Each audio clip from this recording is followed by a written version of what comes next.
یہ تو پتا ہے کہ قیامت آئے گی، یہ نہیں پتا ہے کہ کب آئے گی.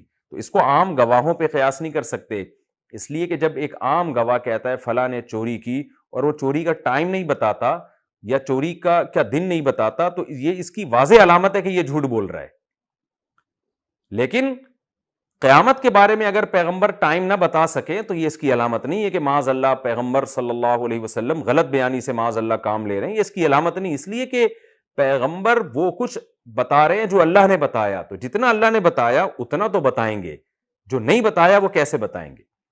تو اس لیے اللہ نے کہہ دیا نبی سے آپ کہہ دیں کہ علمھا عند ربی، کب آئے گی یہ مجھے نہیں پتا ہے. اور دیکھیں یہ بھی نبی صلی اللہ علیہ وسلم کے سچے ہونے کی بہت مضبوط دلیل ہے. معاذ اللہ کوئی جھوٹا نبی ہو تو کتنے آرام سے کہہ سکتا ہے کہ وہ 500 سال کے بعد آئے گی. بھائی جب اگر کسی کا مقصد حکومت ہو، ریاست ہو، دولت ہو تو وہ کہہ سکتا ہے کہ 100 سال کے بعد آئے گی. ان کو پتا ہے کہ بھئی یہ لوگ تو سارے مر چکے ہوں گے اور ہم بھی دنیا سے جا چکے ہوں گے، تو میں کہہ دیتا ہوں کہ جی 100 سال کے بعد آئے گی، یہ لوگ میری بات پر ایمان لے آئیں گے. اچھا جی ان کو تو ڈیٹ کا پتا ہے، اب ہم ایمان لے آتے ہیں آپ کی بات پر. کیونکہ بار بار وہ کہتے تھے آپ ڈیٹ بتائیں، نبی تاریخ نہیں بتاتے تھے. تو کہتے ہیں اس کا مطلب آپ کو نالج ہی نہیں ہے قیامت کے بارے میں، تو آپ کا دعویٰ ہی غلط ہے. تو کہہ دیتے آپ صلی اللہ علیہ وسلم 100 سال کے بعد آئے گی. 100 سال کے بعد کس نے زندہ رہنا تھا؟ تو آپ کو جو مالی مفاد اور جو کچھ بھی ریاست اور عہدہ چاہیے ہوتا وہ تو مل جاتا نا، سارے لوگ ایمان لے آتے. لیکن نہ نہ نہ نہ پیغمبر کبھی بھی، جو سچا پیغمبر ہوگا وہ غلط بیانی سے کام نہیں لے گا. اس لیے نبی نے بتا دیا کہ نہیں ہے، مجھے نہیں پتا کب آئے گی قیامت. بار بار جب بھی یہ سوال پوچھا گیا آپ نے فرمایا یہ علم میرے پاس نہیں ہے. تو بہت کلیئر دعویٰ ہے پیغمبر صلی اللہ علیہ وسلم کا. تو آپ نے فرمایا کہ قل انما علمھا عند ربی، کہہ دیجئے اس کا علم صرف میرے رب کے پاس ہے. لا یجلیھا لوقتھا الا ہو، نہیں ظاہر کرے گا اس قیامت کو اس کے وقت کے لیے مگر وہ اللہ. اس اللہ کے سوا کوئی بھی اس کو ظاہر نہیں کر سکتا. لائے گا بھی وہی اور اپنے ٹائم پہ لے کر آئے گا. ثقلت فی السماوات والارض، آسمانوں اور زمینوں پر بہت بھاری ثابت ہوگی وہ قیامت. میں یہ تو بتا سکتا ہوں جو مجھے علم ہے کہ بہت بھاری ہوگی، وہ ٹائم مجھے معلوم نہیں ہے. قل، ہاں، لا تأتیکم الا بغتہ، نہیں آئے گی تم پر قیامت مگر اچانک. اچانک اس لیے آئے گی کہ کسی کو بھی اللہ نے اس قیامت کے واقع ہونے کا وقت نہیں بتایا. نہ حضرت عیسیٰ علیہ السلام کو وہ وقت معلوم ہوگا جب حضرت عیسیٰ قرب قیامت میں نازل ہوں گے، نہ حضرت مہدی کو ہوگا، کسی کو بھی نہیں ہوگا. اس لیے اللہ نے فرمایا جب وہ آئے گی لا تأتیکم الا بغتہ، نہیں آئے گی مگر اچانک. جیسے کہ حدیثوں میں تفسیر ہے اس کی کہ سور جبریل اسرافیل علیہ السلام سور پھونکنا شروع کریں گے. ابتدا میں اس کی آواز ہلکی ہوگی، پھر بڑھتے بڑھتے بڑھتے اتنی آواز پھیل جائے گی کہ لوگ جو ہے نا رونا چیخنا شروع کر دیں گے. اور پھر قرآن نے جو نقشہ کھینچا ہے، جنگلی جانور شہروں کی طرف بھاگ کھڑے ہوں گے. جو مائیں بچوں کو دودھ پلا رہی ہوں گی محبت سے، وہ اپنے بچوں کو بھول جائیں گی. ہر حمل والی اپنے حمل کو خوف سے گرا دے گی، اتنی تیز آواز اس کی پھیلنا شروع کرے گی. اور اس آواز کے پھیلتے پھیلتے اس کی طاقت سے پہاڑ ہلنا شروع ہو جائیں گے اور اس کائنات میں ارتعاش پیدا ہو جائے گا. اور بالآخر اور تیز آواز ہوگی جس سے حدیث قرآن میں اور احادیث میں ہے کہ پہاڑ پھر پھٹ جائیں گے اور روئی کے گالوں کی طرح اڑنا شروع ہو جائیں گے. فَيَذَرُهَا قَاعًا صَفْصَفًا، زمین کو چٹیل میدان بنا دیا جائے گا. اس لیے قرآن کہتا ہے ثقلت فی السماوات، بہت بوجھل ہوگی آسمانوں میں بھی اور زمین میں بھی.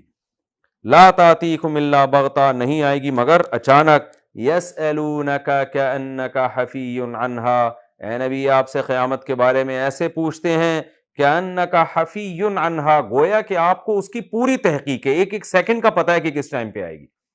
اصل میں تو مشرکین نہیں کہتے تھے کہ آپ کو پتہ ہے ٹائم کا، لیکن ان کے سوال کے انداز نا بار بار ایک ہی سوال کو ریپیٹ کرتے تھے جاہلوں کی طرح. جیسے آپ نے دیکھا ہوگا جو معترض ہوتے ہیں، جو نہیں ماننا چاہتے، وہ ایک ہی بات کو گھماتے رہتے ہیں. تو اللہ بتا رہا ہے کہ یہ ایسے گھما رہے ہیں جیسے ان کو یقین ہو گیا ہے کہ پیغمبر صلی اللہ علیہ وسلم کو 100% پتہ ہے ایک ایک چیز کا، اور آپ چھپا رہے ہیں. ان کے انداز سے ایسا لگتا ہے. تو یہ اصل میں مشرکین کو تنبیہ ہے کہ جب محمد صلی اللہ علیہ وسلم نے کہہ دیا کہ مجھے قیامت کا ٹائم معلوم نہیں ہے، تو پھر کیوں ایک ہی سوال کے در پہ ہو، بار بار اسی سوال کے پیچھے کیوں پڑے ہوئے ہو. قل انما علمھا عند اللہ، اے نبی کہہ دیجئے اس کا علم صرف اللہ کے پاس ہے. ولکن اکثر الناس لا يعلمون، لیکن اکثر لوگ یہ بات نہیں جانتے، تبھی بار بار اسی کے بارے میں سوال پوچھ رہے ہیں. قل اے نبی کہہ دیجئے لا املک لنفسی نفعا ولا ضرا. اب اس کی وجہ بیان کی جا رہی ہے کہ مجھے قیامت کا علم کیوں نہیں ہے. اس کی وجہ یہ بیان کی جا رہی ہے کہ میں عالم الغیب نہیں ہوں، میں بشر ہوں، انسان ہوں. میں نے اگر یہ دعویٰ کیا ہوتا نا کہ میرے پاس دنیا کا ہر چیز کا علم ہے اور میں گویا خدا ہوں معاذ اللہ، یہ دعوے میں نے کیے ہوتے تو مجھ سے اس قسم کے سوالات پوچھتے. میں نے تو دعویٰ کیا اس کائنات کو خدا نے بنایا، اس کی دلیل کیا یہ کائنات ہے. میں نے دعویٰ کیا بنانے والا ایک ہے، اس کی دلیل کیا یہ کائنات ہے. میں نے دعویٰ کیا مجھ پر وحی آتی ہے، اس کی دلیل کیا ہے. 40 سال میں نے کبھی جھوٹ نہیں بولا تمہارے سامنے، تو اچانک اتنا بڑا جھوٹ کیسے بول سکتا ہوں؟ میری سیرت تمہارے سامنے ہے، میں امانت میں خیانت نہیں کرتا، میں صادق ہوں، اور پچھلی کتابوں میں میرا تذکرہ ملتا ہے. تو ہر چیز کی جو میں دعوے کر رہا ہوں ان کی دلیل دے رہا ہوں. میں نے یہ دعویٰ ہی نہیں کیا کہ میرے پاس ہر چیز کا علم ہے، میں عالم الغیب ہوں، میں مختار کل ہوں، میں مشکل کشا ہوں. یہ میں نے دعوے ہی نہیں کیے. تو میں تو عام انسانوں کی طرح ایک بشر ہوں، انسان ہوں. تو اسی دعوے کو اور زیادہ تاکید کے ساتھ آگے بیان کیا جا رہا ہے. قل اے نبی آپ ان سے کہہ دیجئے لا املک لنفسی، میں مالک نہیں ہوں اپنی ذات کے لیے، نفعا ولا ضرا، نہ کسی نقصان کا، نہ کسی نفع کا اور نہ کسی نقصان کا. تو جب اپنے نفع اور نقصان کا مالک نہیں ہوں تو تمہارا نفع اور نقصان کا مالک کہاں سے آ گیا؟ الا ما شاء اللہ، مگر وہ جو اللہ چاہے، جتنا اللہ چاہے. تو اللہ نے کسی کو، جیسے ہمیں بھی کچھ نفع اور نقصان کے اختیارات اللہ نے دے دی ہیں. وہ کیا ہے کہ ہمیں پیاس کے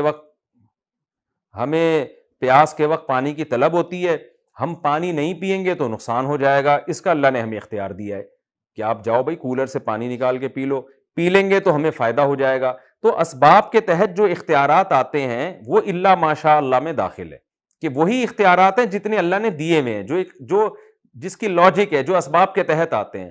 تو اس سے زیادہ مجھے اختیارات نہیں ہیں. وَلَوْ كُنْتُ أَعْلَمُ الْغَيْبَ، اور اگر میں غیب کا علم جانتا، جیسے کہ تم بار بار کہہ رہے ہو قیامت بتائیں کب آئے گی، قیامت بتائیں کب آئے گی، گویا میں نے عالم الغیب ہونے کا دعویٰ کیا ہے. تو میں غیب کا علم اگر جانتا تو کیا ہوتا؟ لَاسْتَكْثَرْتُ مِنَ الْخَيْرِ، میں بہت ساری خیریں جمع کر لیتا، یعنی ہمیشہ فائدے میں رہتا میں. وَمَا مَسَّنِيَ السُّوءُ، اور مجھے کبھی کوئی پریشانی نہ ہوتی.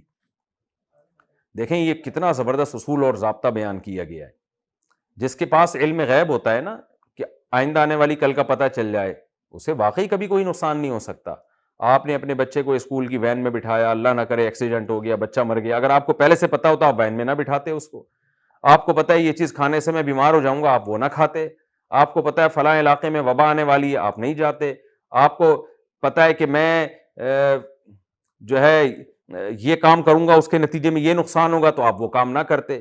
آپ صلی اللہ علیہ وسلم کو غزوہ احد میں آپ کے ساتھیوں کو شکست ہوئی، جس وجہ سے شکست ہوئی، اگر نبی کو پہلے پتا ہوتا کہ اس وجہ سے ہو سکتی ہے تو وہ وجہ ہی آپ ختم کر دیتے. آپ صلی اللہ علیہ وسلم نے 70 کے قریب بڑے بڑے حفاظ صحابہ کو تبلیغ کے لیے بھیجا. جن کے پاس بھیجا وہ سارے منافق تھے، انہوں نے سب نے قتل کر دیا آپ صلی اللہ علیہ وسلم کے ساتھیوں کو، اور آپ 1 مہینہ آپ نے ان کے لیے بد دعا کی ہے. اگر آپ کو پہلے پتا ہوتا کہ یہ منافق لوگ ہیں، یہ جھوٹ بول رہے ہیں، ان کو تبلیغ کی ضرورت نہیں ہے، یہ جھوٹے بن کر آئے ہیں میرے ساتھیوں کو قتل کرنے کے لیے، تو کیا آپ صلی اللہ علیہ وسلم بھیجتے ان کو؟ تو قرآن نبی کہہ رہے ہیں کہ مجھے جو بھی تکلیفیں آئی ہیں، جو بشر کو آتی ہیں، کبھی مجھے فتح ہوتی ہے، کبھی شکست ہوتی ہے، کبھی مالی تنگی ہوتی ہے، کبھی مالی وسعت ہوتی ہے، کبھی بیماری ہوتی ہے، کبھی نہیں ہوتی. یہ ساری پریشانیاں جو مجھے آ رہی ہیں یہ اسی وجہ سے آ رہی ہیں کہ مجھے کل کا پتہ نہیں ہے کہ کل کیا ہونے والا ہے. تو میں بھی تمہاری طرح کا انسان ہوں. تو اگر مجھے غیب کا علم ہوتا، ما مسنی السوء، کبھی پریشانی نہ ہوتی، اور ساری خیریں کا مطلب جو بھی دنیا میں فائدے کی چیزیں ساری میرے پاس جمع ہو جاتی. ان انا الا نذیر، میں نہیں ہوں مگر ڈرانے والا. کیا مطلب؟ کہ جب غیب کا علم نہیں ہے تو پھر قیامت کا علم بھی نہیں ہے میرے پاس، مجھے نہیں پتا کل کیا ہونے والا ہے.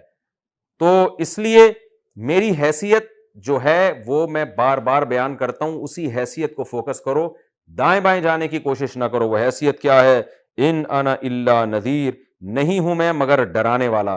میں تمہیں ڈرا رہا ہوں کہ بدعمالیاں چھوڑ دو ورنہ آخرت میں بہت بڑا عذاب ہوگا. وبشیر، اور خوشخبریاں دینے والا ہوں کہ توحید پر آؤ، نیک اعمال پہ آؤ تو اللہ اس کے بدلے میں تمہیں جنت دے گا. تو میں صرف ڈرانے والا اور خوشخبری دینے والا ہوں، لقوم ان لوگوں کو یؤمنون جو میری باتوں پر یقین کر لیں.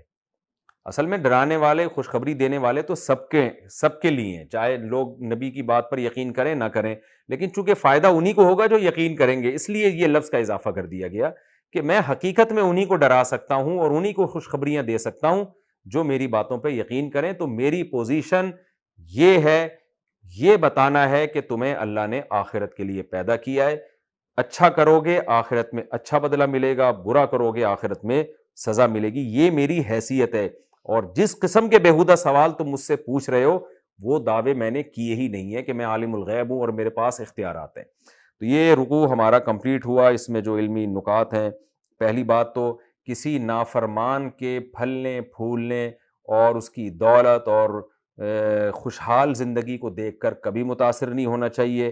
عین ممکن ہے اللہ کی طرف سے استدراج ہو. علماء نے بیان کیا ہے کہ اگر آپ کے بھی اچھے حالات آ رہے ہیں تو یہ استدراج ہے, یہ اللہ کی طرف سے نعمت ہے. تو اگر اس میں شکر کی توفیق مل رہی ہے, گناہوں سے بچنے کی توفیق مل رہی ہے, تو یہ نعمت ہے. اور اگر آپ اس کی خوشحالی کی وجہ سے اور گناہوں کی طرف جا رہے ہیں, جب پیسہ نہیں تھا تو نماز پڑھتے تھے, پیسہ آیا تو نمازیں گول ہونا شروع ہو گئیں, اس کا مطلب یہ اللہ کی یہ پیسہ نعمت نہیں ہے بلکہ یہ اللہ کی طرف سے ڈھیل ہے جس پر آخرت میں پکڑ ہوگی. تو ایک پوائنٹ کی بات ہمیں یہ پتہ چلی. دوسری بات, رسول اللہ صلی اللہ علیہ وسلم کے بارے میں قرآن نے کیسے کہا کہ تمہارے ساتھی کو جو جن کے ساتھ تم نے وقت گزارا ہے ان میں جنون نہیں ہے. تو ہم نے تو نبی کے ساتھ وقت نہیں گزارا, لیکن نبی کی تعلیمات ہمارے پاس موجود ہیں. ان تعلیمات کو دیکھ کر, ان حدیثوں کو دیکھ کر صاف پتہ چلتا ہے معاذ اللہ یہ کسی مجنون کی زبان سے نکلے ہوئے کلمات نہیں ہیں, یہ ایک ایسی ذات کی زبان سے نکلے ہوئے کلمات ہیں جو بہت ذہین تھے اور جنہیں اللہ نے لوگوں کی ہدایت کے لیے منتخب کیا تھا. تو آج نبی کی سیرت جب ہم پڑھتے ہیں, غور کرتے ہیں, تو آج بھی ہمیں یہ بات ثابت ہو جاتی ہے کہ آپ صلی اللہ علیہ وسلم مجنون نہیں تھے. تو اس میں ہمیں غور کرنا چاہیے. پھر کائنات میں غور کرنے کی فضیلت اللہ نے بیان کی ہے, اور پھر اللہ نے اس میں یہ بیان کیا کہ یہ بھی سوچا کرو کہ تمہاری موت کا وقت کہیں قریب تو نہیں آیا, تاکہ آخرت کی کچھ فکر پیدا ہو. اور یہ بھی بتا دیا کہ آخرت قیامت کا یقینی علم کسی کے پاس نہیں ہے. علامتیں بیان کی گئی ہیں, تو کچھ لوگ کہہ رہے ہوتے ہیں 10,000 سال کے بعد قیامت آئے گی, کچھ کہہ رہے ہیں 5,000. سب فضول باتیں ہیں. جب نہیں بتایا تو اس کا مطلب ہمیں نہیں پتا کب آئے گی قیامت. علامتیں بتائی گئی ہیں, ان علامتوں سے ایک اندازہ لگایا جا سکتا ہے, لیکن وہ بھی کوئی یقینی چیز نہیں ہے کہ اس سے آپ اسپیسیفک ٹائم بتا دیں قیامت کا. اور یہ بھی یاد رکھیں تمام چیزوں کے بارے میں, حضرت عیسیٰ بھی نازل ہوں گے, حضرت مہدی بھی, یاجوج ماجوج بھی, ان چیزوں میں سے کسی چیز کا ٹائم نہیں بتایا گیا. تو جب مبہم رکھا گیا تو مبہم ہی رہنے دیں اس کو. لوگ پیش گوئیاں کر رہے ہوتے ہیں 2000 فلاں میں آ جائیں گے امام مہدی 2000, یہ سب غلط باتیں ہیں. نبی صلی اللہ علیہ وسلم نے جس چیز کو اجمالی طور پر بیان کیا آپ اس کو اجمالی طور پر ہی رکھیں. اور یہ بھی پتہ چلتا ہے کہ ہمارے نبی صلی اللہ علیہ وسلم بشر تھے, انسان تھے, نہ غیب کا علم رکھتے تھے اور نہ مختار کل اور مشکل کشا تھے. آپ تمام انسانوں میں سب سے افضل انسان اور اللہ کے پیغمبر, لیکن تھے بہرحال انسان. اور تمام بشری لوازمات جو ایک عام انسانوں کے ساتھ ہوتے ہیں, بیمار ہونا اور پریشانیوں میں مبتلا ہونا, کبھی خیر آنا کبھی شر آنا, یہ تمام چیزیں پیغمبر صلی اللہ علیہ وسلم کے ساتھ بھی تھیں.